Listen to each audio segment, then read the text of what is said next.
to be with you this evening. And we're going to start right off with sharing with you to share the feed.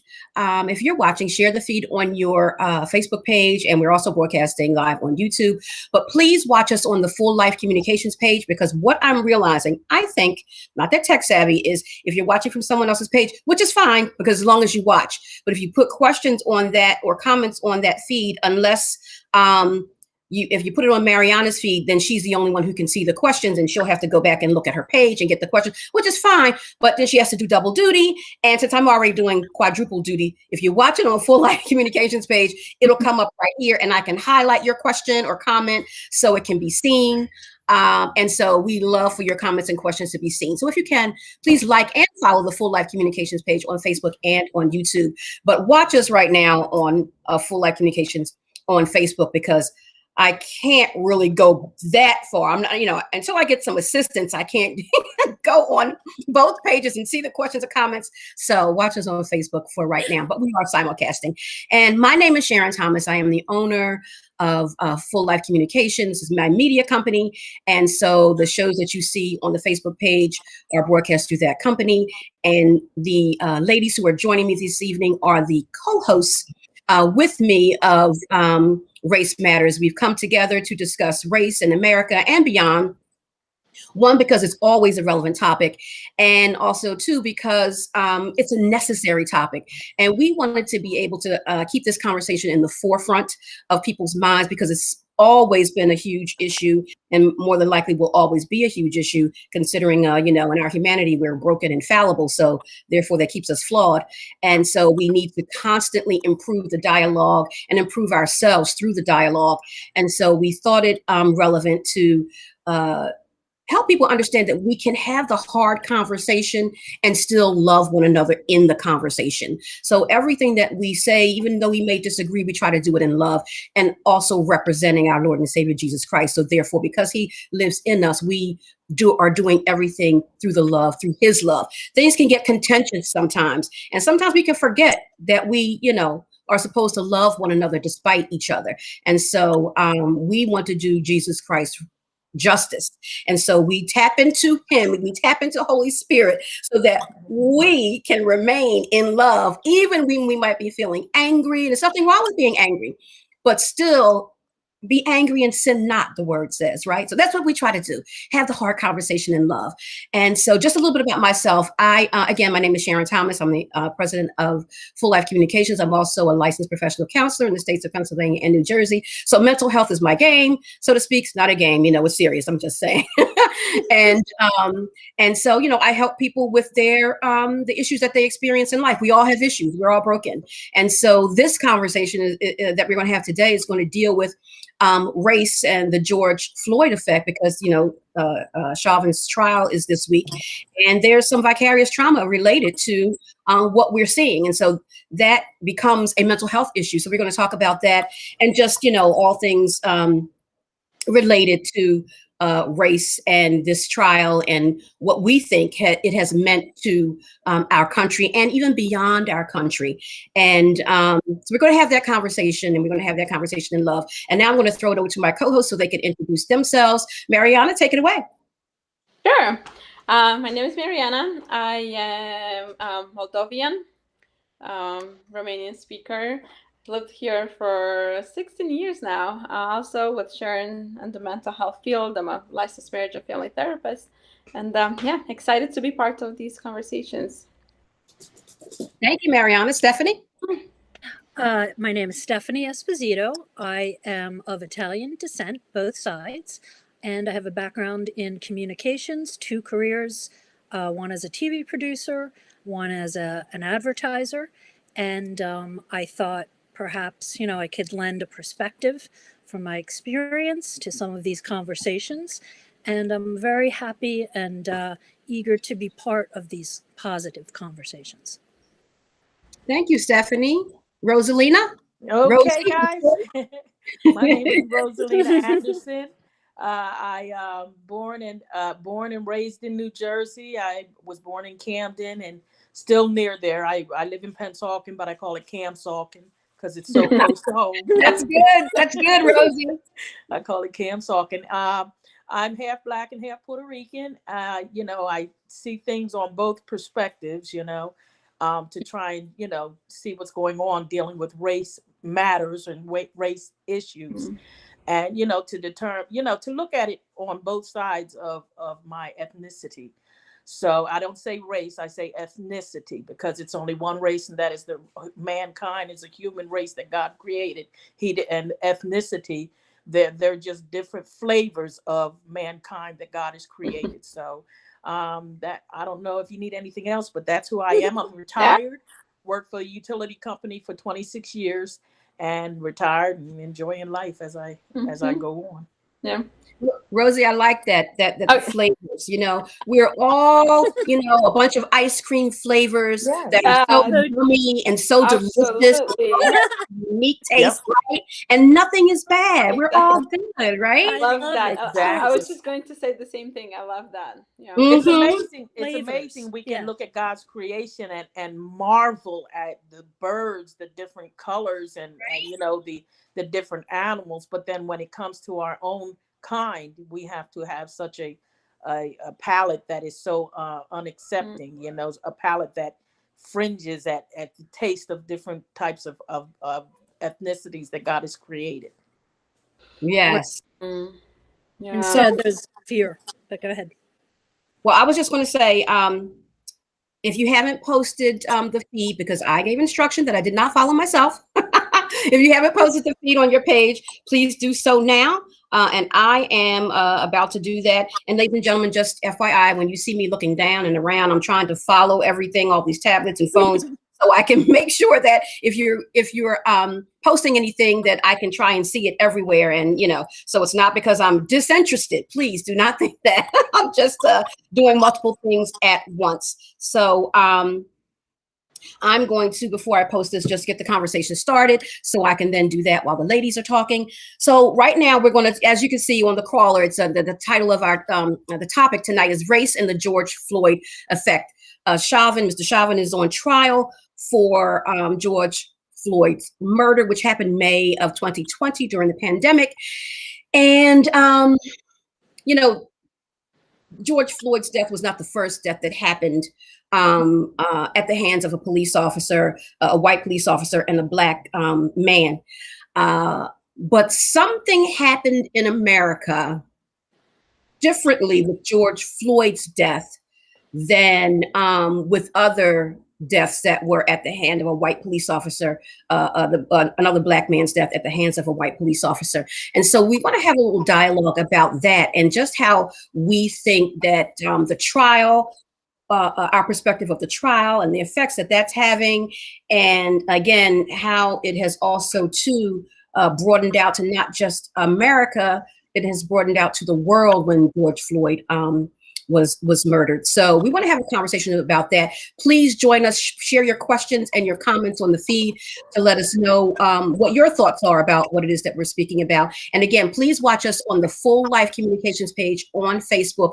And if you put your questions or comments there, then I can highlight your questions right there on our broadcast for everyone to see.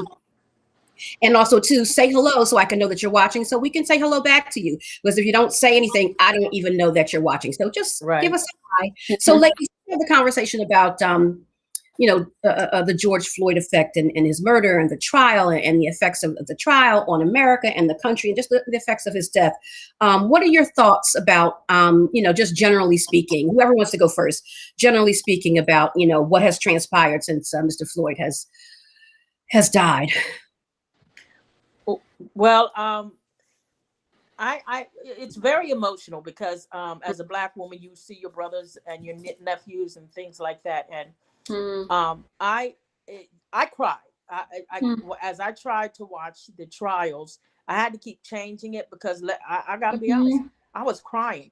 I was crying not only at the loss of life, but at the guilt that the witnesses felt.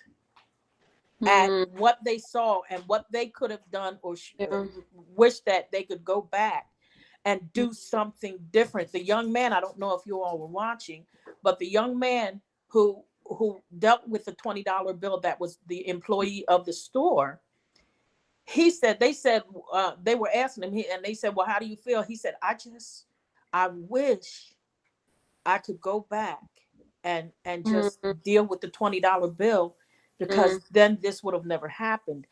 And I think what bothers me the most is how when someone does something wrong, we call it out.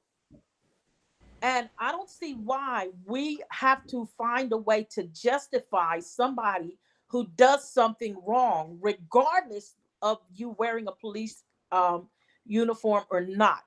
If what you did was wrong, then you need to be held accountable. And it just saddens me that they're trying to find so many things to pin the death on Mr. Floyd, and it's heart-wrenching, because if you all watch the video, they showed the video, and guys, Mr. Floyd wasn't knelt on for 8 minutes and some odd seconds. He was longer. knelt on for almost 9.5 minutes. They showed the whole video. Yes. And once they apprehended him, if anybody watched it, he was put in the police car. When he's in the police car, shut the door, and he's contained. He already is handcuffed and he's contained, but they put him on the driver's side. I don't know what, except for some kind of animosity from Mr. Chavez, why you would drag him out of the other side of the car. The man was in the car. He was handcuffed. He was contained. Once you shut that door, he can't do nothing but bang his head against the door or something. So what happened to him was overdone. It was overkill. It hurts my heart. I cry. Yeah. All he was doing was saying, I'm claustrophobic. And there's a difference between being a threat and being terrified. And in all the videos I watch, there's so much to say about this. All the videos, there isn't 1 second where he is a threat. Not in the store, not when he's joking around, not when he's hugging people, getting his cigarettes, not when he's outside. There is nothing but, whether he was a little high or not, whatever. And if so, that would contribute to paranoia. He was terrified. And the first responsibility of any of those officers was to be, and this is where all the police talk comes in, was to try to calm him down. I had an Alzheimer's father, and our job was to keep his anxiety down. So that actually is a practice. You know what I mean? And I think that was, there's so many mistakes. That was the biggest one. He got annoyed and he screamed at him. And then it started from there. So that's one observation of mine. Yeah, there's so much both of you have said. And, Rosie, I think, you're highlighting something that's like very significant in terms of, I think you start with the witnesses, right? But also communities of, Black Americans watching this. And, this is not the first time when they watch something like that and then think this could have been someone that I love, right? And, it's a significant trauma, at a level that's, happened over and over and over again. And this is the time when we have access to see it on video, right? But how many times and how many stories of people of color heard personally, right, where this level of conversations didn't happen. But the hard part with this too is that, a lot of these conversations and watching the videos and hearing news over and over again, that also creates a lot of reminders, which can bring similar emotions over and over and over again. Right. I'm sure it is very emotional for you, especially. I feel it when I watch it. I can only imagine if it were, my community being in that position. And that's what is so sad. Again, there's 1,000 things, so I will try not to babble. I'll throw out a few pieces, but let's just pretend the video doesn't exist, because I can't imagine that we have even gone to trial, like you have said, Rosie. Yes. But all of these witnesses themselves who are now being treated as an angry mob is just, another insensitivity thrown on top of the nation. They're trying to win. But the fact of the matter is, not only were they have every right to be angry.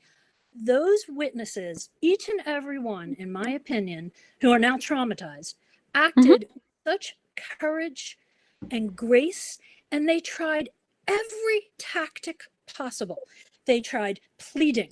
They tried negotiating. Hey, he's already unrestrained. He's down. Come on, man. He's hurting. Hey, you can get him in the car. Like everything. But they tried shaming. I would have done that too. What are you doing? You're a bum. They did what a police force should do in a situation of a crisis where you're trying to reduce the threat, cops the threat. So that infuriated me beyond belief, and especially that martial arts witness. I mean, all of them had an incredible story, but he was so good with them. And I thought anybody that had an ounce of sensitivity in their body might have stepped back from how that one witness was trying to work on him, until he got to the point like, you're a bum. But again, it was another tactic. So that infuriates me beyond belief. Stephanie, Go ahead. you mentioned, and as well as Rosie, the video aspect of things. And, this is something, with the advent of technology, it hasn't been around that long considering, right? And there's so many examples of this that, one, are caught on camera, but they don't get the notoriety, right? For whatever reason. And also there's so many examples of this that are not on camera that are just as violent, where it results in death over the span of the lifetime of America. This is not new for the Black community. This is new, and it's technically not for America, but I'm just saying people are waking up to our reality, even though we have been saying this year after year, time after time. And when you look at videos, et cetera, of the civil rights movement, with people getting hosed and the dogs getting sicked on them and people getting killed and things of that nature by the hands of the officers. This is not new. We know the police force was created back in the 1700s, 1600s in order to capture runaway slaves so slaves wouldn't run away. So it was created for that purpose. And then it was also to establish later on for immigrants who were coming in and to the United States. And what were they doing? Trying to live and have a nice life like everybody else who immigrated to America, right? Right. But, I guess only certain people can come here and it be okay. So there was a police force that was established for immigrants as well. So this is nothing new. And it's just, again, being able to see it on video takes it to a whole other level, but it is nothing new. And that's why Black America is so angry, because we've been fighting for this for centuries. And yes, it's good that people are finally hearing us, but everybody's not hearing us. People aren't waking up and hearing us, but we hear you. But what are you also doing about what you're hearing and now seeing? Because it's one thing to, oh yeah, that is happening, and then to go about your regular life. That doesn't change laws. That doesn't change our systems, our racist institutional systems that allow this to happen. We all have to get involved and become one, because the greater the collective, the easier the change. And because white supremacy, which this country was founded on, and it doesn't mean everyone's a white person is racist. I'm not saying that, but do your research, understand that the history of America is white, patriarchal, right? And it's racist. And so, and Black people can't change racism. We didn't create it. Right. And so in order for that to change, white people have to take a look at themselves, what their privilege is, and to stop fearing that they will lose some sort of privilege if they rectify some of the things that have been going on that they know. You can't tell me that people don't know what they're doing. People are benefiting from racist systems and they want to keep it that way. Okay. So yes, some people are not knowledgeable because again, I'm not even fully knowledgeable of everything because in school when I was growing up, and Stephanie and I, we went to the same school. We weren't taught about Black history, which is American history. Let's just say that. Okay, we're taught about Martin Luther King, and that's it. So now just picture this: what white person technically is going to go outside of learning what you learn in school because you have to go to school? Is going to go. Let me just go look up what's happening with Black people throughout the time. If anything, people are going to go look up their own history of their own people. Right?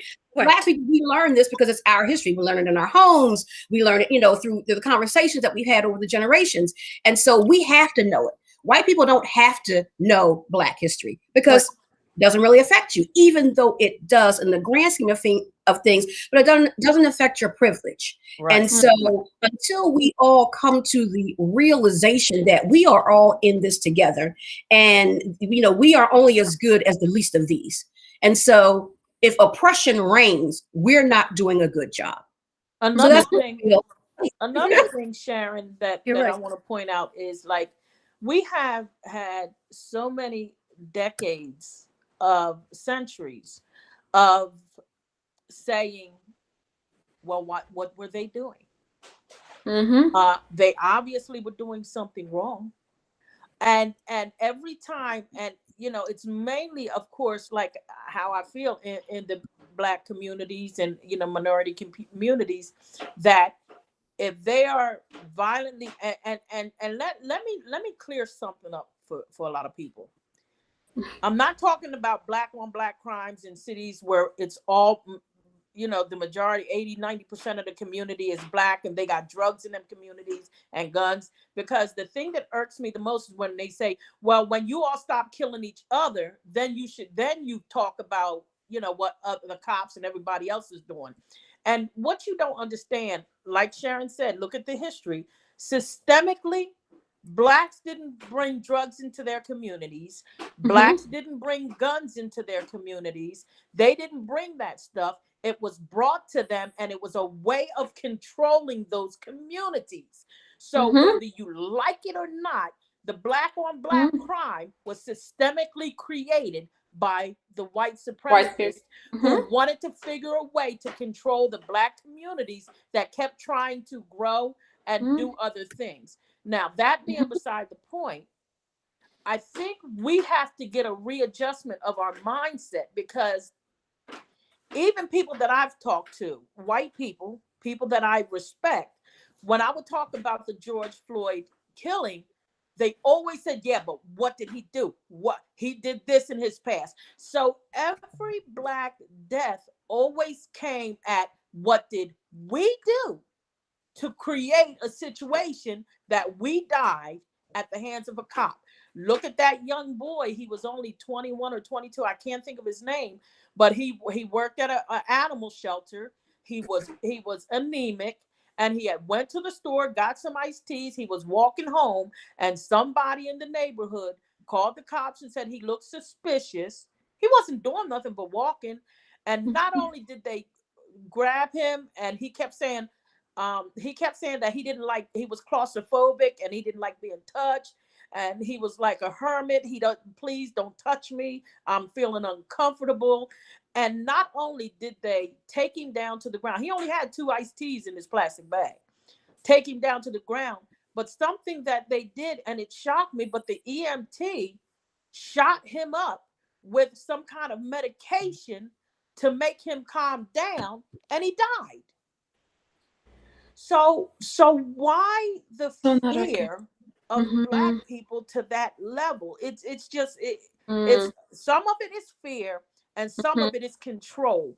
But we have to readjust the thinking of people to stop looking at us like that. Right. We just want to. It's control, like and it's creating fear, which is so odd. Yeah, that's a big piece of it. Yeah, go ahead, Mark. The young boy, he quit his job. The young boy that dealt with the $20 bill, he quit his job. Oh, I don't. He did not. He quit the same day. He quit his job, and he said he no longer feels safe over there. Very traumatic. Exactly. Who would? Yeah. The whole thing. It's true. Again, even you had mentioned something, Sharon. I know you mentioned so much, Rosie. One thing before I forget, though, people, you know, I mean, I'm shocked with you. Like, what are they doing? They can't see what happened here, but they're not, number one, they're not really accessing it to watch. And when we do talk more about media, you know, there's conservative and medias and and left side media. And they do show two different things. And I'm going to tell you, I was flipping into the other side during this trial, and hardly anything is shown. And that's specifically Fox News. And in fact, based on your fear comment, Rosie, I'm just going to throw this out because I just caught it as right before we started talking. They showed a little clip from the 4 to 5 Martha Cullum segment, or 3 to 4, sorry. And they said, yeah, here's what's happening in the trial. Well, the only way the defense can win is very clinical.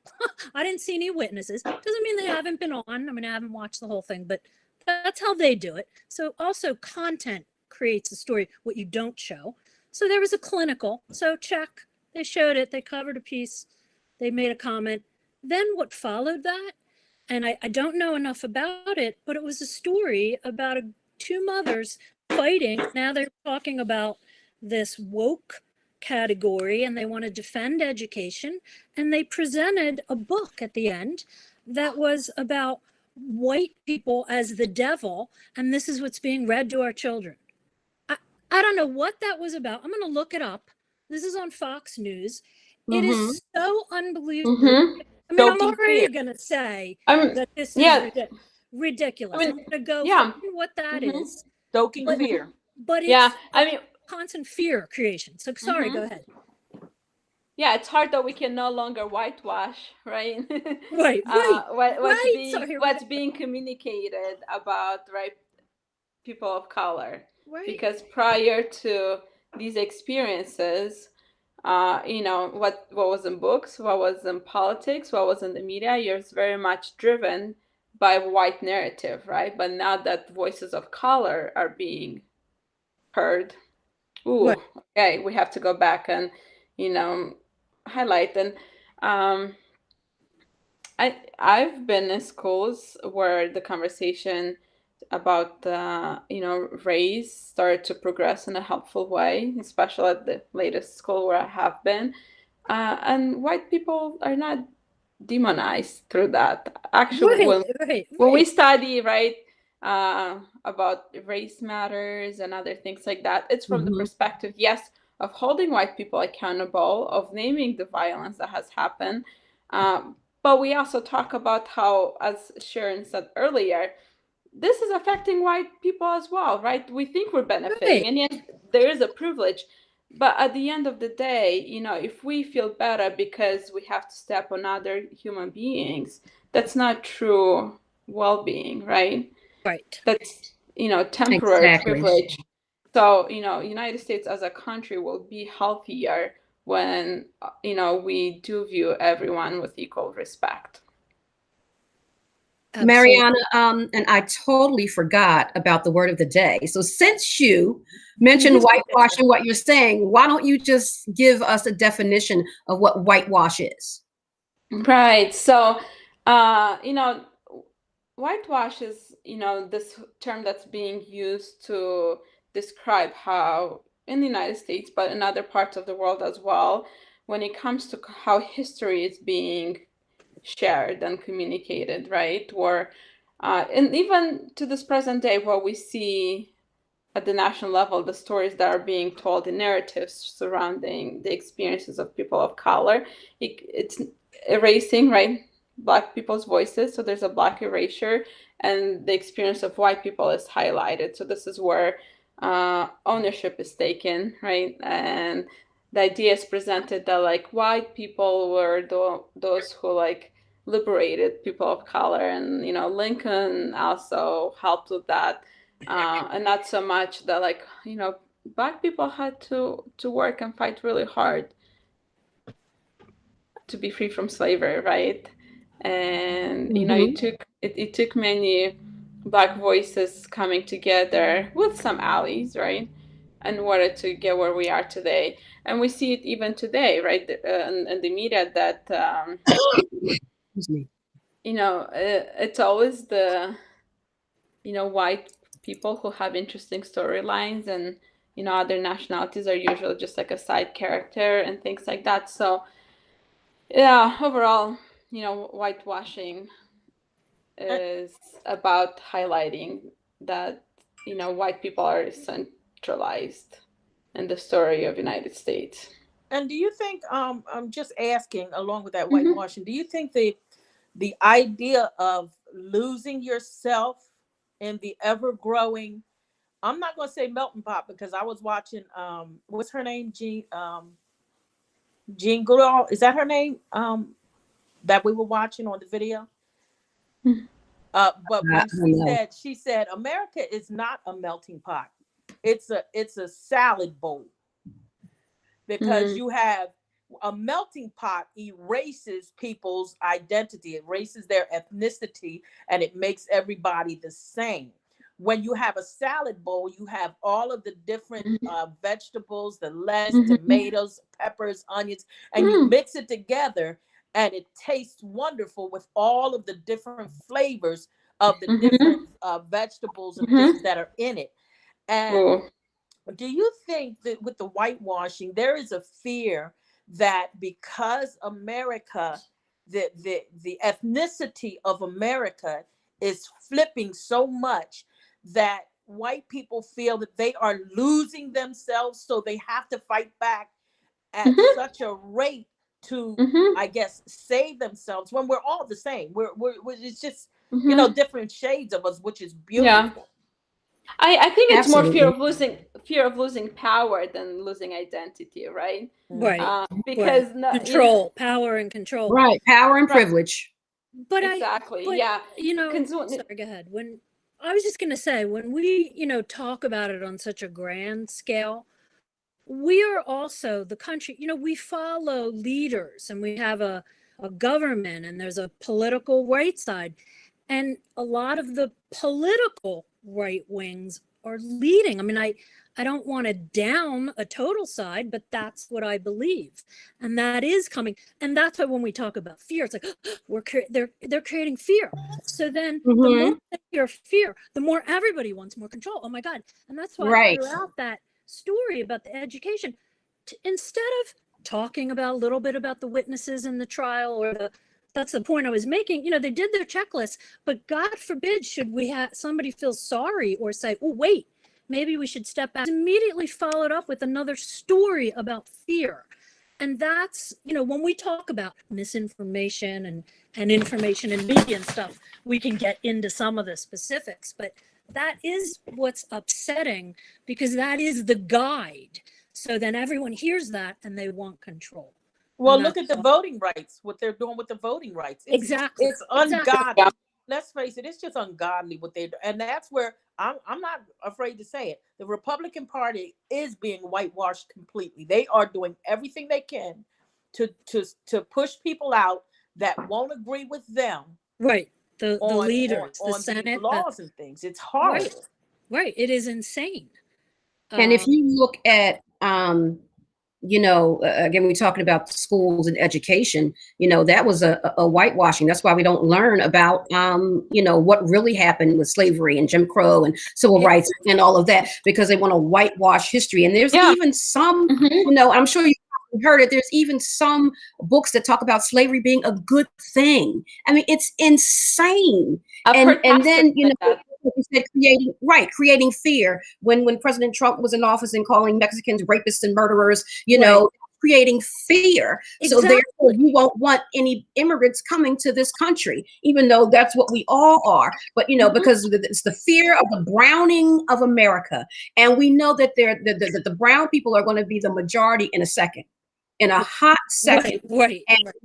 And the whites who are in power, and again, this is not everyone, I'm generalizing, but we know that this is how racism is, right? The white supremacy, fearing, like Stephanie and Mariana, our power being taken away from us, and then we have our power, our privilege will be taken away. Then, now I'm furthering this in my thought, probably thinking, well, what if they treat us like we've treated them? Oh my gosh. Now that's not what's going to happen, because that's not who we are as a people, but I'm sure I would probably have that fear too if I mistreated someone over the years, and now they might have say more than me in some sort of power and authority. Like, oh my God, are they going to remember? Are they going to you know? It's natural. Hey Sharon, come on now. You know, I don't know about you, but I feel that way right now with them rolling back these voting rights. I'm like, oh my God, are the dogs and hoses coming back? Oh, trust me. Trust me. I have thought about it, Rosie. And now we're looking at this foolishness, and I'm like, Lord God, have mercy, because the hoses and dogs are trying to put the hoses and dogs back out there. Make America great again, to me, was make America more white again. Make slavery come back again. Let's live back in or the 50s again, when Black people couldn't vote and people of color couldn't do this and all. That's what that meant to me. So I automatically like, okay, how far is this going to go? How far is America going to let this go? Because, you know, I think that we as a collective in our country don't realize the slippery slope that we're on. Exactly. And it doesn't take that much to overthrow a government. Right. Right? Look what happened. Look what happened. An ideology and a mindset is being created. And I'm not saying President Trump created it. He exacerbated it. Right? It was already simmering, but he put it out there. He put it out there boldly, and that people who were underground before, so now we can do what we want to. We can speak our mind and about things that we don't like, people that we don't like, and we can spew hate because it's okay, because he's saying it's okay, and at least how they took it. And so now we see the underbelly, right? The nasty underbelly of America was always there, right? Rising. Right. I believe that there's going to be a civil war soon, and because you can see it rising. These people, the Oath Keepers and all that, they're not going away. You know what I mean? They're just regrouping. Yeah. Right? And we need to really be careful about what we're seeing and how we're dealing with it. You're fearing Black Lives Matter. You better fear QAnon and the conspiracy. You have to. And the Oath Keepers and all those the Tiki Torch people. You better fear them. Right. Okay. So just like January 6th, we didn't, send police officers up because we didn't think, even though all the intelligence was saying, get ready. But, this is Sharon speaking. They were white. They figured it's not going to be that bad. Had it been BLM, the National Guard would have been out 2 days in advance. There would have been, defense around before it even happened. But Sharon, we're being slow walked into this mindset that is easy for us to be a different America. And a lot of people don't understand. Because, when you talked about it happened before Trump, but Trump just really ignited it. But if you don't believe that, then look at what's happening to the Asian people, because he said China virus, the China virus, China virus. And now the rise, and I'm not saying that, Chinese people and Asian people didn't have a certain amount of violence against them anyway. But the level, if it was, again, like in Black communities, it was never recorded before, so we never saw it. But today, all because of the wording, the violence against Chinese people, Asian people has jumped up, and the brutality, and the fact that, people can watch it and close their doors. And I mean, I'm sorry, I don't know, like you all were saying on your meeting the other day, I would be in trouble, because I grew up in a community that if you saw a friend or someone who's helpless getting beat up, you jump in to fight. You get in there and you stop the violence that is happening toward that weaker person, especially 60-some-odd-year-old. Listen, I would have been in trouble, because I would have picked up something and I would have been trying to break somebody's head open. And you're talking about men. And, they weren't even small guys. They were just as big as the perpetrator. Like, what were you thinking? Close the door. Where have we come to? Right. I mean, that was just watch. Yeah. Especially in juxtaposition to the other witnesses for George Floyd, help. And this is a Watching good that, comment. it's palpable. Yeah. Yeah. Yeah. Yeah. This was a good comment too about this being a modern day lynching. Yeah. Highlighted. Yes. That's what happened. I mentioned that to you Yeah. all. You know, that's George Floyd. That's exactly. It's just a modern day lynching, and they're still trying to Mhm. make a way that the lyncher had every Mhm. right to do what he had to do. Mhm. And you know, it's sad because you know when you grow a callus around your compassion, and you grow calluses around your heart, and Right. and Mm. feeling other people's pains, then Mhm. you can look at something and watch it and Mhm. feel nothing. And it's Right. scary because you know Mhm. Mhm.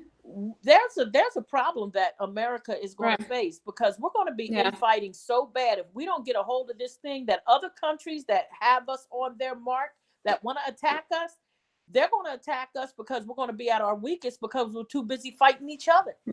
Right. Well, So this thing, a reckoning is coming. A reckoning is coming. yes, It's already here, but it's coming in a major form soon. I'm going to read that. Stephanie and Rosie, I'm going to put this message is going to cover you a little bit, because that's just how it does, unfortunately. But I'm going to read it. Danique said that was a modern day lynching, and I truly don't understand why this is an eye opener. This has been going on for centuries, and if you were not aware of this activity, it's because you choose not to be aware.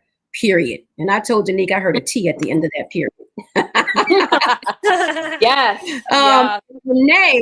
Renee, because I had asked, if they, if people thought that it was a mob watching the George Floyd's murder, and she said no, they were not. They saw a man in distress. Right. And absolutely, they Right. saw Exactly. the humanity of this man. you heard it in their with the life voices. being choked out of him. You Right. heard it in their voices. They were in pain Absolutely, they watching were it. pleading for him. Right. They were pleading for him. Pleading, just like right earlier when I had said they tried everything.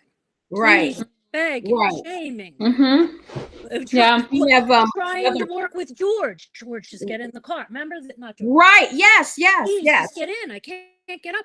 They tried everything. It's really Right. insane. I think also, even when for that earlier comment, it's not an eye opener actually to everybody. That's the sad part. It's an eye opener enough that the more of the world started protesting, so that at least came out of it, Right. joining the protests. But Right. sadly, that's why I just gave that example. It's like hardly being communicated, the trial, in certain outlets, and that's very disappointing to me. Absolutely. So Danique has another comment. The only difference is we are not the turn the other cheek generation. I agree. It's not going to go the way they think. Believe me. So code, not that that's code, but what she's saying is, because this is what Black people say all the time. This is a different generation, right? Right. And this generation is not yes, ma'am, no, sir, and all of that. Right. We're fighting in the street. They want justice, and they have the mentality of we don't care how it comes. How peaceful, during the civil rights movement, we have, let's have peaceful demonstrations, and not that we don't have that, but that hasn't got in this day, Right. that hasn't got the result. Right. And so when you have people protesting peacefully, etc., yeah, okay, yes, that's nice, whatever. But laws aren't being changed. People aren't being changed. Systemic racism isn't being changed. So now we have to up the ante. And sometimes people have to get violent. Now, I'm not condoning violence, but I understand it. You won't hear me. You haven't heard me for all of these years. And I'm so angry about it. We have to take it to the next level. Right. And don't, tell me, oh, they're so violent. They're so that. The United States was founded on violence. You started with white violence. Yeah. So, right? so don't even came over here killing Native Americans and raping their women. Stop. And you've been doing it ever since. So now another group of people is doing it. Now, oh, everybody's so violent. You started it.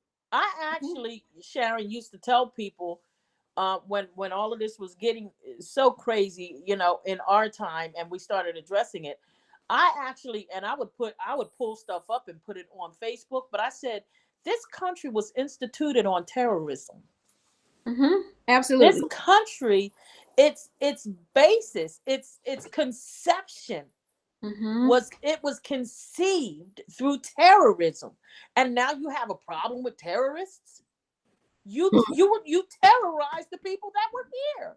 So your baby, just Mm-hmm. because your baby has grown up and now Mm-hmm. it's acting out, you can't Right. act like when people act Yeah. out that, and it's Mm-hmm. crazy because they didn't see that as terrorism.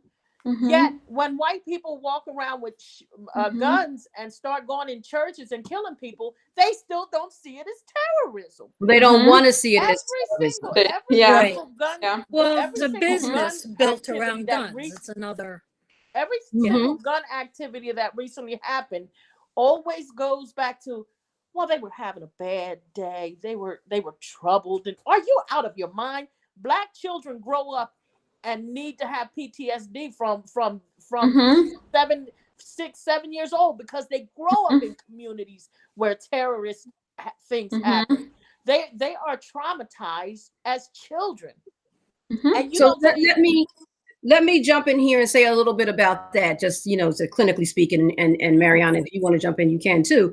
You know how, you know, when it's the white person who commits the murder or crime or whatever, oh, he had a mental health diagnosis, and or whatever, what the black person was just a bug and he was just violent and a criminal, right? So Mm-hmm. in my estimation, if you are, I don't care what color you are, whether you are diagnosed with a mental health issue or undiagnosed, there's still a mental health issue for all of them. Mm-hmm.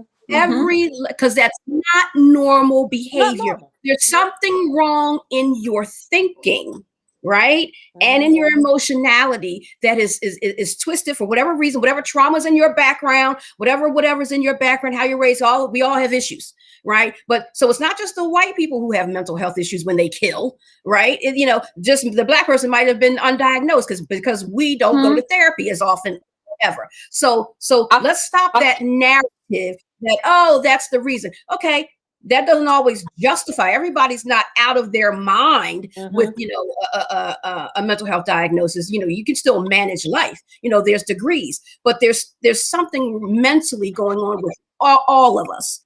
And for those who do something to that degree, there's some sort of abnormality going on in their thinking. So again, diagnosed or undiagnosed, once you cross that threshold, there must be a problem. Mm-hmm. Right. So Yeah. some have just written on paper, that's all. Right. Yeah. Mariana, you want to say? We need to still be careful how we talk about that because, you know, there's many people who struggle with mental health difficulties and they're not violent, right? Right. Exactly. Even a drug addiction with the case Mhm. of George Floyd, that's a disease. Mm-hmm. And that's Yeah. why, you know, all the Mm-hmm. police talk or Mm-hmm. whatever they want to call it, Mm-hmm. maybe it isn't the best name, it doesn't matter. It's the Right. idea of they need to afford to bring out somebody who can manage that situation. Yeah. Right. And because you have an addiction, you deserve to be murdered. That doesn't even make sense. Yeah. Exactly. But a lot of this, I think, also boils down to the fact of how narratives, again, right, surrounding a lot of what happens, right? Because when a man commits a crime, right, you know, we're not that shocked. When, right, a woman does the same thing, it's viewed like, whoa, like, you know, how come a woman did something like that? So over time, we have accepted violence from men, especially men in power, right, without being challenged. So when it continues to be created, it's just part of the norm. And going back to, like, yes, absolutely, there's something mental health wise, you know, with someone who would commit such a crime. And yet, you know, when it comes to mental health within the two genders, right, we're across nationalities, you know, men are not more likely to struggle with mental health problems, right? But they're much more likely to be violent, right? But sometimes, you know, levels of male violence is encouraged, right? voice would Yes. be the voice, right? So when they go and commit crimes of that extent, and then again, there's a level of excusing that behavior in a way that when it comes to a man of color doing something similar, the message, the narrative why he did it is very different. Okay, So- ladies. I'm sorry, Stephanie. Somebody was going to say something? No, I was just going to mention, also with back to the George Floyd situation, with Chavez, like I hope they get the person that was interviewed when Floyd was first murdered, because I think with Chavez it goes deeper than just a road cop being out of control. Because I remember, and if I get a chance, I'm gonna look for it and I'm gonna send it to you, ladies. But I remember them interviewing a bar owner or a manager at a bar where both Chavez and Floyd did bouncing. They were bouncers there, and the bar, the manager and the people that worked at the bar said that Chavez was always violent, like You never know. That might come out in the trial. yeah, You I'm don't hoping it does. what evidence Well, he there has is. a lot of complaints against him. Because when they said did they know each other, and Chavez said he never met him, and the people that worked there said, oh, they knew each other. Matter of fact, Chavez used to get in arguments with Floyd because Floyd's demeanor with the patrons was so much calmer, and he would joke with them, and he could stop They people liked from him. arguing, and they liked him. And they made Chavez, who was a police officer, work outside, do the bouncing from outside, because he always would pull out his mace and stuff. And they said they knew each other because Floyd, when payday came, Floyd always was given the checks to hand out to all the other bouncers, and Chavez would always argue with him because he felt he should have gotten paid more. You ain't gonna tell me a cop knows a guy who keeps handing him his paycheck and doesn't know who he has that day when he did that murder. You're not gonna tell me he didn't know that guy, because if you look at how he's kneeling, ain't nobody gonna be trying to restrain somebody with their hands in their pocket. It'll be interesting to see if that comes out. That's crazy. Yeah, it will be. It will be. Fact. And just FYI, ladies and gentlemen, when Rosie says Chavez, she means Chauvin, the person who's on trial for George Floyd's murder. Because I was like, is she talking about Chavez? Their names don't matter. I know exactly who I'm talking about. All right, let's segue to the next part of our conversation. Do you think that the perception of race has changed over time, or even can change over time, and especially since George Floyd's death?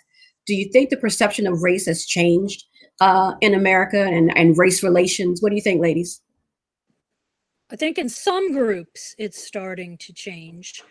I know from my own growing up, I'm more aware. I'm out of my bubble. I mean, for goodness sake, we went to a very tiny school. Once I got out there, I learned a lot more. But that's, the overview of what I think. What do you all think? I think it's not that it's changing. The intolerance of unacceptance is becoming more worldly, because a lot of these children, a lot of these young people who are in these marches grew up with Black friends and grew up, with so many different ethnic friends, that now they're offended that not only is this happening, but that their parents see a justification of what's happening, and these young people are getting angry. And I think it's just the fact that the generations that are coming up are not tolerant of inacceptance. They don't care if you're Black, white, gay, straight, Muslim, whatever. Right. And I think that is going to end up being the saving grace of along with hopefully everybody receiving Jesus. But the saving grace, because let me tell you all, a lot of white supremacists, they do everything they do in the name of Jesus. If they ever really got the realization that Jesus is a Jew, their whole thing will be flipped upside down, because he's Jewish.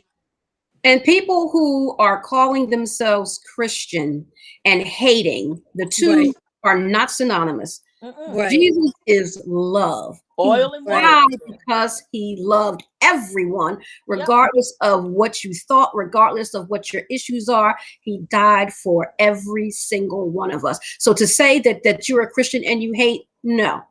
Mm-hmm. You don't even know what a Christian is. I'm Right. sorry. I totally But agree. see, Christianity became a tool. It just became a tool for Absolutely.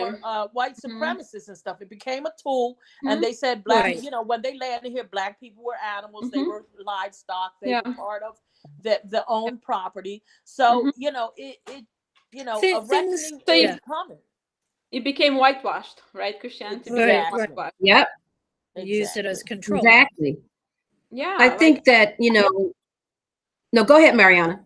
I was just gonna say, like, I grew up with a Christianity where we're not supposed to dance, and like Jewish people danced, right? People of color danced. People in the Middle East, where Christianity started, danced, right? But by the time I heard about it in Eastern Europe, we were supposed to be like uptight and like not do certain things, and so you was shifted from who Jesus was, right, to like this is how we can behavioral control To from a people. cult. You joined you became Right. a cult. Exactly. Yeah, And you absolutely. said use as a tool, as a weapon of control. That's how it was used, exactly. in slavery days, but then, the slaves took a whole other, many of Yeah. them, they And took the the love from it and this from it, and the freedom from it, and built their Yeah. faith. And I did not know until recently, which is another part of whitewashing, that a lot of rich men who owned slaves would pay pastors and clergy to preach that slavery was okay. Wow. Yeah. See, Yeah, it's so evil, But I think since the Floyd murder, and you ladies can comment that again, there's been an awakening, of white people to the fact that, and I think it's because of the video. Even though there's plenty of other videos out there Right. of black people being murdered by police officers, but that one, because it was so long, more than 9 minutes, and you actually see the life drain out of a person's body, and him pleading for his life, calling on his mother. It's so distressing. Right. You don't get distressed by watching that. Something is wrong with you. And so I think because it was so distressing that people are like, what? Is this what's happening? This is what black people have been talking about all along. But yes, this is what we've been talking about. So now, okay, I see the heinousness of it. So yes, we're gonna, become allies, and now we're woke, but not really, and we're going to, do at least march, at least, post stuff on our social media. But that kind of seems like where it ends, because for a few months it was like everybody was protesting, and that's fine, kumbaya. But what are you doing now?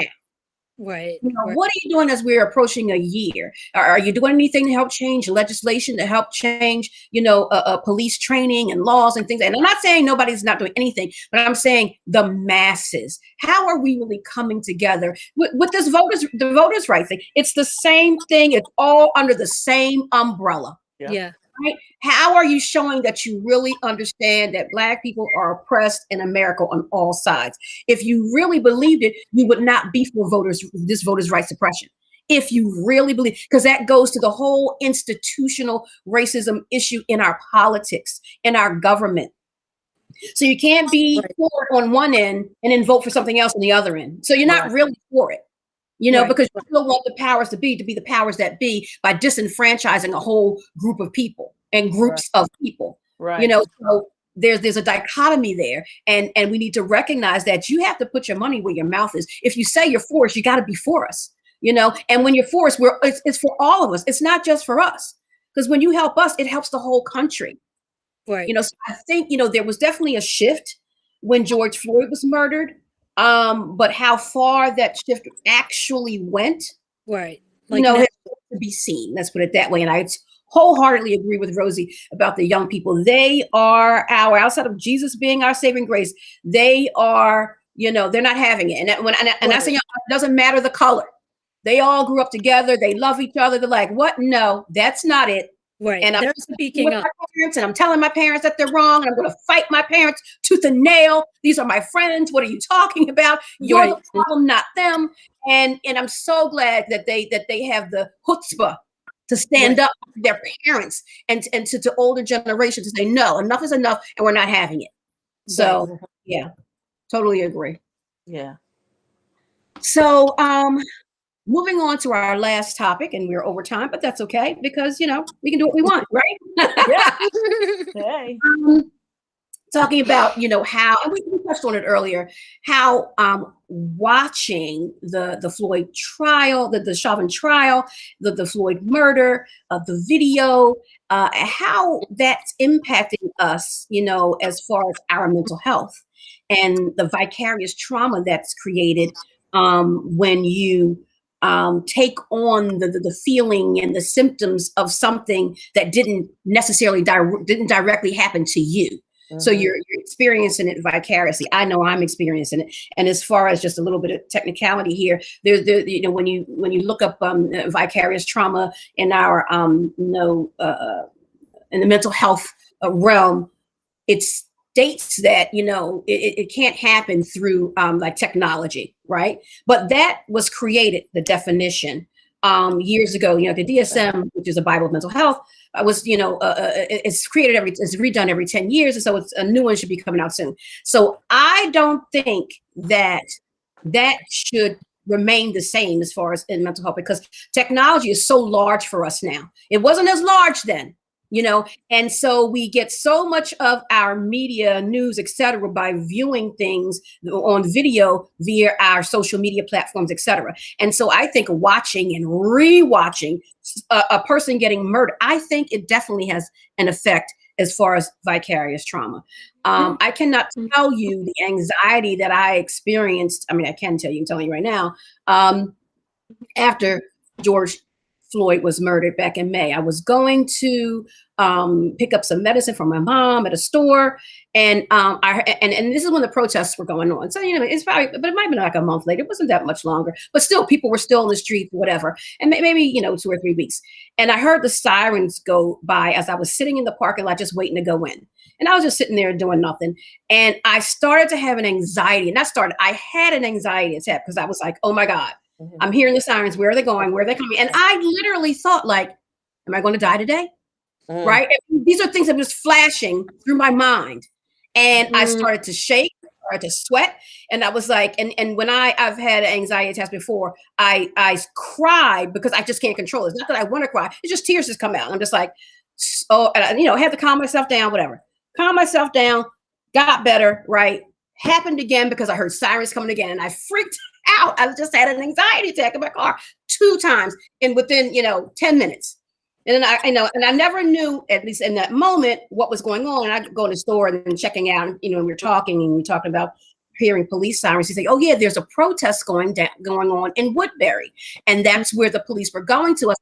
Okay, makes sense. And not that there was any ruckus where the protests were going, but police are going to make their presence known to make sure nothing happens. But that's all it was. They were just going over to the protest and make sure everything was okay. But hearing the siren, this is the trauma. I'm a Black person in America, knowing what can happen to Black people, when police are around, and innocently nothing is happening. But because of the color of my skin, anything is possible. And the anxiety just went through the roof for a moment in time, and it's real. Now bringing it up to the present day, I'm not watching the trial. I posted on my page because that's what I do. I post the news because I can't take it. Now, of course, I watched some news throughout the night, and so I'm going to hear clips and snippets of what happened, and I'm seeing things, but I can't watch it. That, the murder of George Floyd took me over the top with my emotionality around all of this. And, I've shed some tears this week because just, like hearing about it again and seeing some of the video of that man's knee on his neck, and you just see it. You just see it. And again, we picture our fathers, our sons, our cousins, our male relatives, or people in the community that we know, you know what I mean? It's just like, it can happen to any one of us. And it's overwhelming emotionally. So that's my experience. A couple. Go ahead, Rosie. I had told myself I wasn't going to watch it because it is very emotional for me when it happened. And I know, sometimes when you speak out the way you do, people get offended, and it's just too bad. If I say that the man was done, what happened to the man was wrong, if I offend you, then I just offend you. But for the sake of our show, I said, you know what, you should just watch a little bit of it, Sharon. I just cried, and I cried listening to the witnesses. And I don't know, I think I went through, I had a half a box of tissues that was done with me only. I don't even think I watched an hour of it because I had to keep changing it. And then I said, well, let me try to go back. And not only to the trauma, now there's parts of, they show video that we've never seen. Right. And it just took me, it's just like a moaning down in your soul, because you see the inhumane way that people who are supposed to protect and serve you weren't not only protecting and serving you, but were just being just vicious. And I cried. I went through the half a box. I kept changing it. So I said, record it and try and watch it. I ended up deleting the recordings because every time I watched, every different witness brought up another emotion in me, because I think not only did I weep for George Floyd, but I wept for the witnesses, because every single one of them kept saying, if I would have done something different, maybe I could have helped him, or maybe I could have done something to stop it, and maybe I should have done this. And that the fact that the weight of his death is on the witnesses' shoulders is even more traumatizing. I shouldn't say more traumatizing, but it is just as traumatizing as watching that crime happen. It takes it to another level, because now the trauma is the witnesses. They're going to live with that. They're going to live with the fact that they feel that they had something to do with for it the rest of their lives, because they never did anything to stop it, and it wasn't your fault. They couldn't. It was police. If those black people would have jumped on them cops, they can't stop them. They know what's going to happen to them. Jumped on them cops. Can you imagine the firing power and the police force that would have come? They just, all they could do is beg, and that was them trying. The ripple effect of this situation, I mean, we can hardly even say, there's so much that it has affected. And just a couple quick things. The fact, we think violence looks violent. And I think that's part of the impact of this horror. He is calmly, coolly, and callously, in a cold-blooded manner, it's quiet violence is what it is. And it makes it so eerie, because we know what's happening. And I think that's the horror. And that's why, again, I was so impressed with the crowd and how they tried everything. But then the other side of it is, with all this ripple effect and the crowds and you guys and your community, the fact that you have to live with this kind of fear, I think, is what is an awakening for people now, a lot of people. Maybe I had some idea growing up, Sharon, with you, but not to this level. You just don't. I mean, if people want to crucify me and say, you should have known when you were younger. Well, I didn't know it was to this level.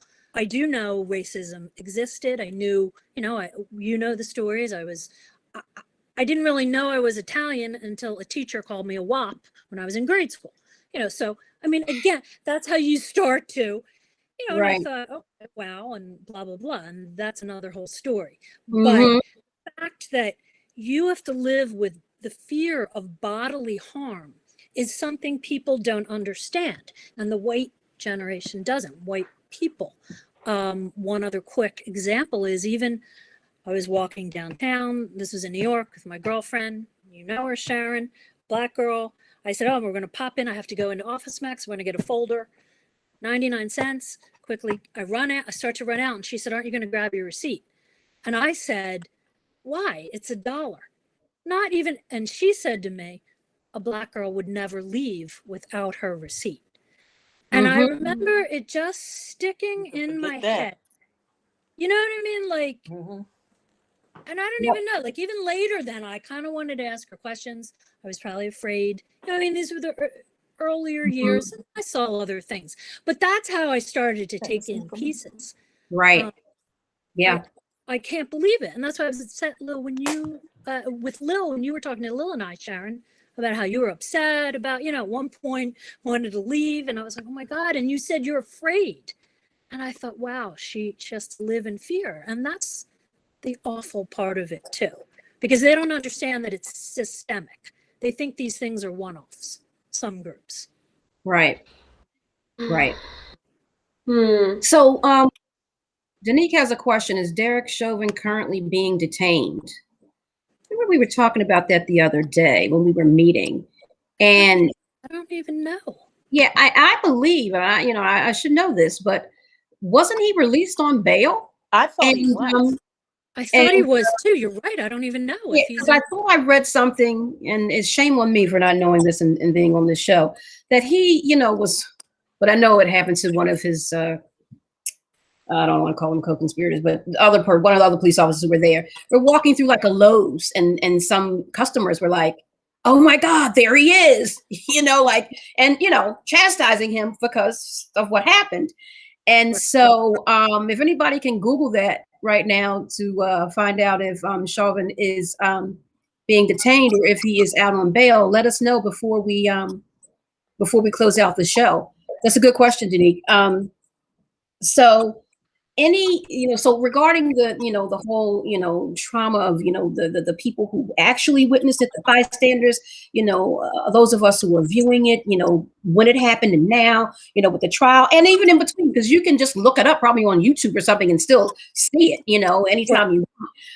We have to really be mindful to take care of ourselves. And that's when I was talking about earlier, not watching the trial, because that's my self-care, because I know how this affected me when it first happened. Right.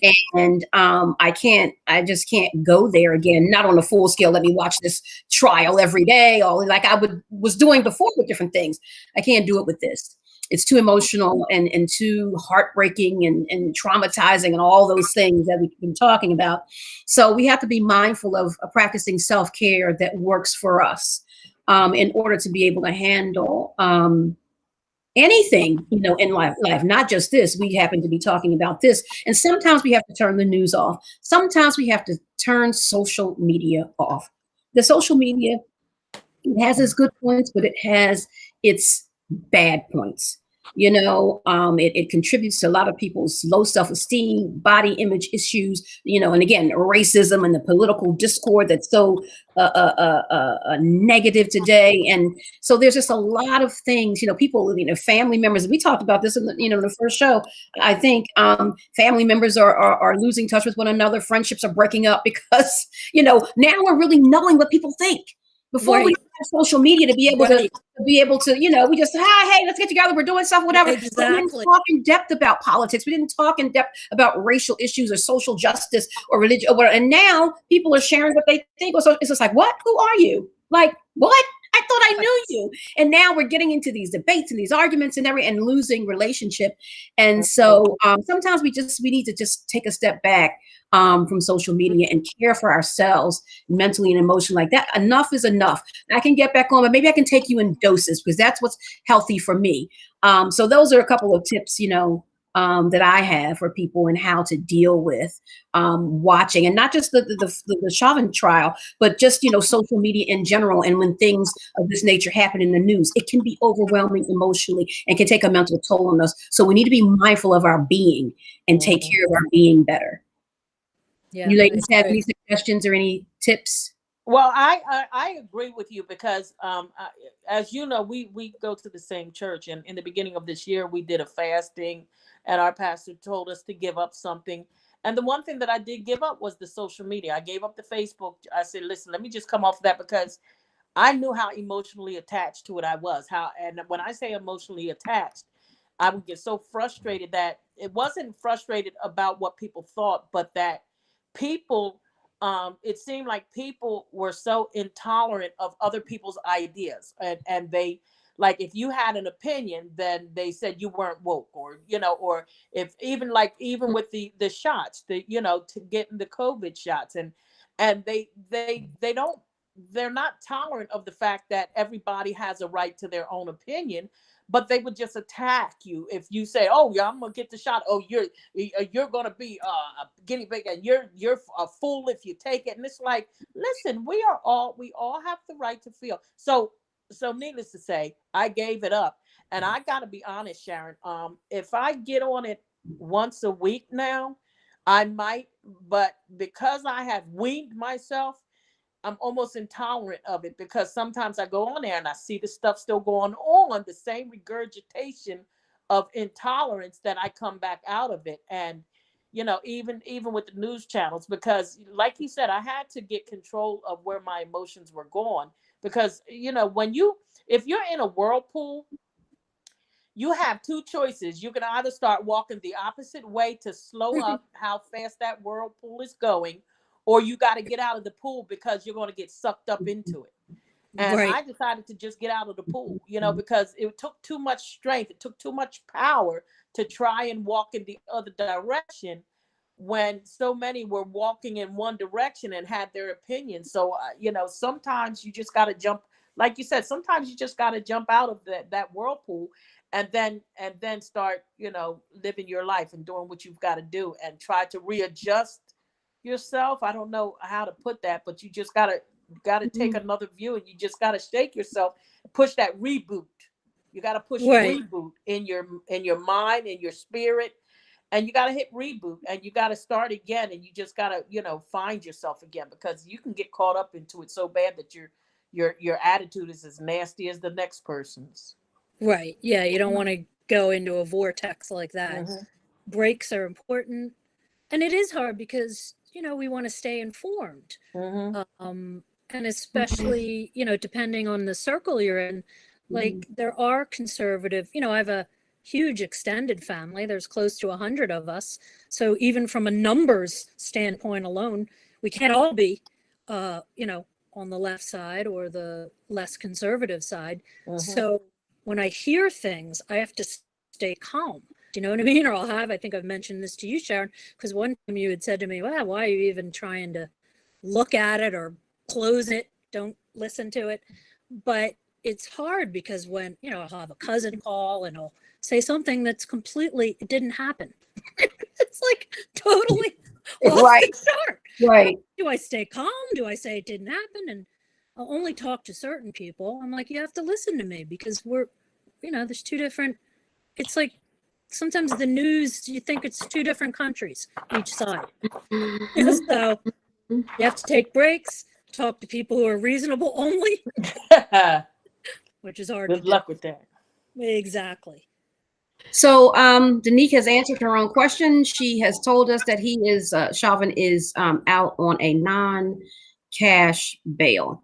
So basically is like a surety type of company, a bail company, some company with money will pay if he doesn't show up to court, is basically what that is, right? So let me just say one thing about that. That is ludicrous. That is ludicrous. Had the defendant been a black man, That wouldn't have happened. he would still be in jail. Right, exactly.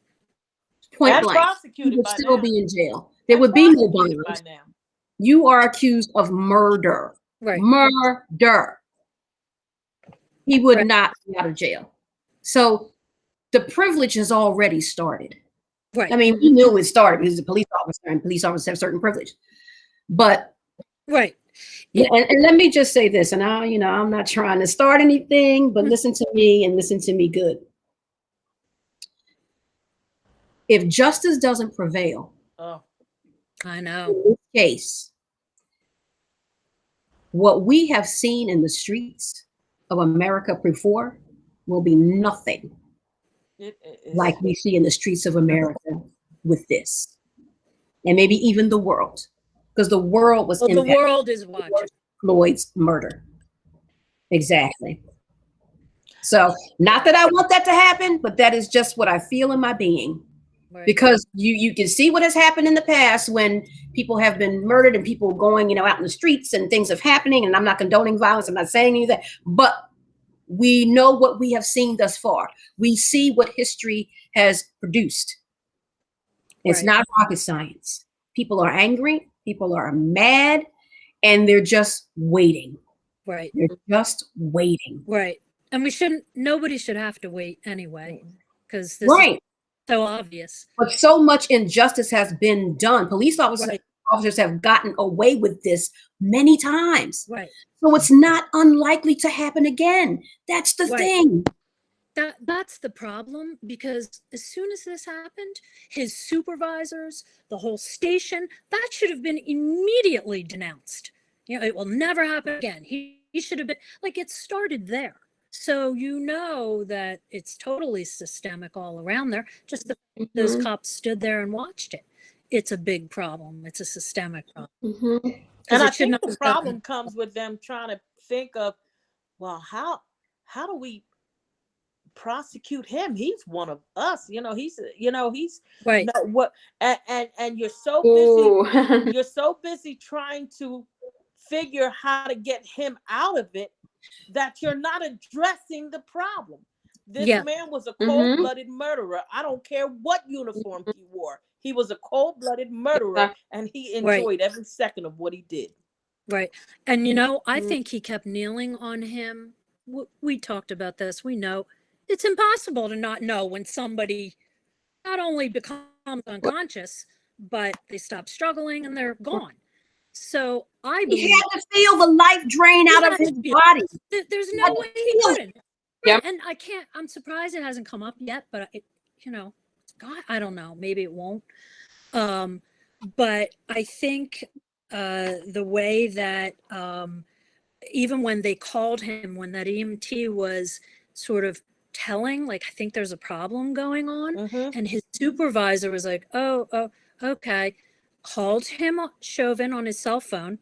I mean, seemed like he had to be kneeling on him when he picked up the phone, and was just like, or maybe just after, I don't know when, but he said, yeah, I had to restrain a guy. Can you turn off? And they turned off the mic. And they said, well, it was a private call. You're kneeling. This is a work situation. That's not a private call. Exactly. So you could go back to so many points, you know what I mean? Where they were protecting their own or whatever. But he kept kneeling, I believe, after he felt his life go out of him, so that he could continue the charade of, we had to keep him restrained right to the bitter end. Right. In part. Right. And then, once he stopped squirming and fighting for his life verbally and all of that, even the bystanders, like, is he dead? Right. You know what I mean? You could tell he was no longer living.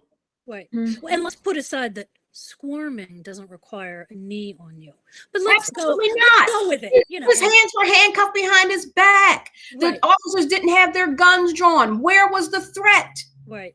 Now, Sharon, I don't know if you feel this way, but as a Black woman, even though that I know this is an open and shut case, but there's something in me that says you're not going to get charged. It's just something in me because of how many times history has repeated itself, even in the death of the all of those who were killed last year. In deep down, you say, well, he should be in jail. This should be an open and shut case, but he's white. He's getting off. And it's just right, and the police officer. And it's just the police, not necessarily only because he's a police officer. No, I didn't say only. I'm saying white and a police officer. You have to do that because they do have a certain level of privilege as a police officer. Right. And it's just something that's deep down. It's embedded in me because this is what we see. This is I know. An acceptable I understand. thing.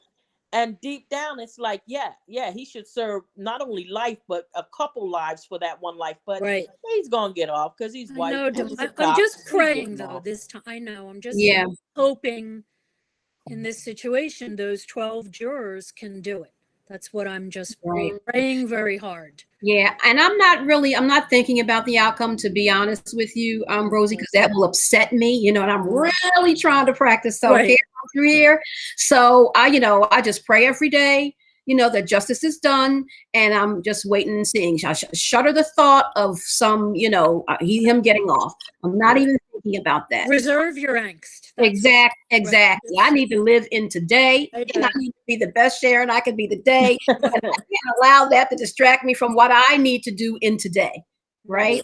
And so, that's why prayer is so good for me, because it settles me, and I put it in God's hands and let him deal with it, and let him take care of me and my emotions. So I'm good that way. So I don't think about it, Rosie. When that time comes, that's when I'll think about it, but not right now. Right. So, ladies, another great conversation. Yes. Thank you so much for what it is. Oh, wait a minute. Let me read this other comment from Danique, because it was so funny. Danique said that I'm going to put this over your over your face again, ladies. She said that he should be in general population right now with Ray and them. Yeah. Rosie, you know what's up with that, right? Send him around the corner where Pookie is. I'm telling you. Right, with Ray and Pookie and them Right. Pookie and them will let us save money. Right, exactly. So thank you, ladies and gentlemen, for watching our show. We so appreciate you engaging with us and, sharing your time with us. We don't take it lightly. We know that you could have done other things. So we appreciate you wanting to be a part of the dialogue about race mattering in America and everywhere, actually. So join us again. We're on the first and third Thursdays of the month. So shame on me again for not knowing the date of the next show, but it is the third Thursday in April, whatever that date is. I think it might be the 15th. It's the 14th. It's tax day. It might be tax day. You know what? You could be right. It could be the. Let's see. Who can get it first? It is. It's the 15th. You are right. So our next show airs the 15th at 6 p.m. So, please follow and like the Full Life Communications page, because if you follow it, you'll get a notification when we're on. And join us again for our next conversation. Again, we're going to get that disinformation and misinformation out there at some point, but also to weave it through the conversation, because it's so much a part of, unfortunately, our lives today, and how that impacts the different races, because it really does. And if you have something that you want us to talk about regarding race, put it in the inbox us for on Full Life Communications page, and also to full-lifecommunications@gmail.com. Again, full-lifecommunications@gmail.com. Please share your thoughts about any topics, or right there on the Full Life Communications page, if you can. I'm not sure of how I have it set up, but if you can post a question up there, feel free to do so. And those of you who already know me, you got my my cell number. Send me a text message if you want certain topics to be talked about. And also, too, if you want to be a guest on our show at some point, let us know. If you have a topic that is near and dear to your heart, and you have information, experience, education in that realm regarding race, let us know. We'll be happy to get that on the air. So again, thank you so much for joining us, ladies. I love you. Thank you for taking your time out and sharing in my vision with me for this show, the vision that God gave me for this show. I love you and I appreciate you. Ladies and gentlemen, good night. Shalom. Have a God evening and have a God week. Shalom, everyone. Happy Resurrection Day this weekend. Happy Resurrection Day. Yes. All right. We are signing off when I figure out how to end the show. The button, just keep going. has moved. Here we go. We'll be on here talking. Right.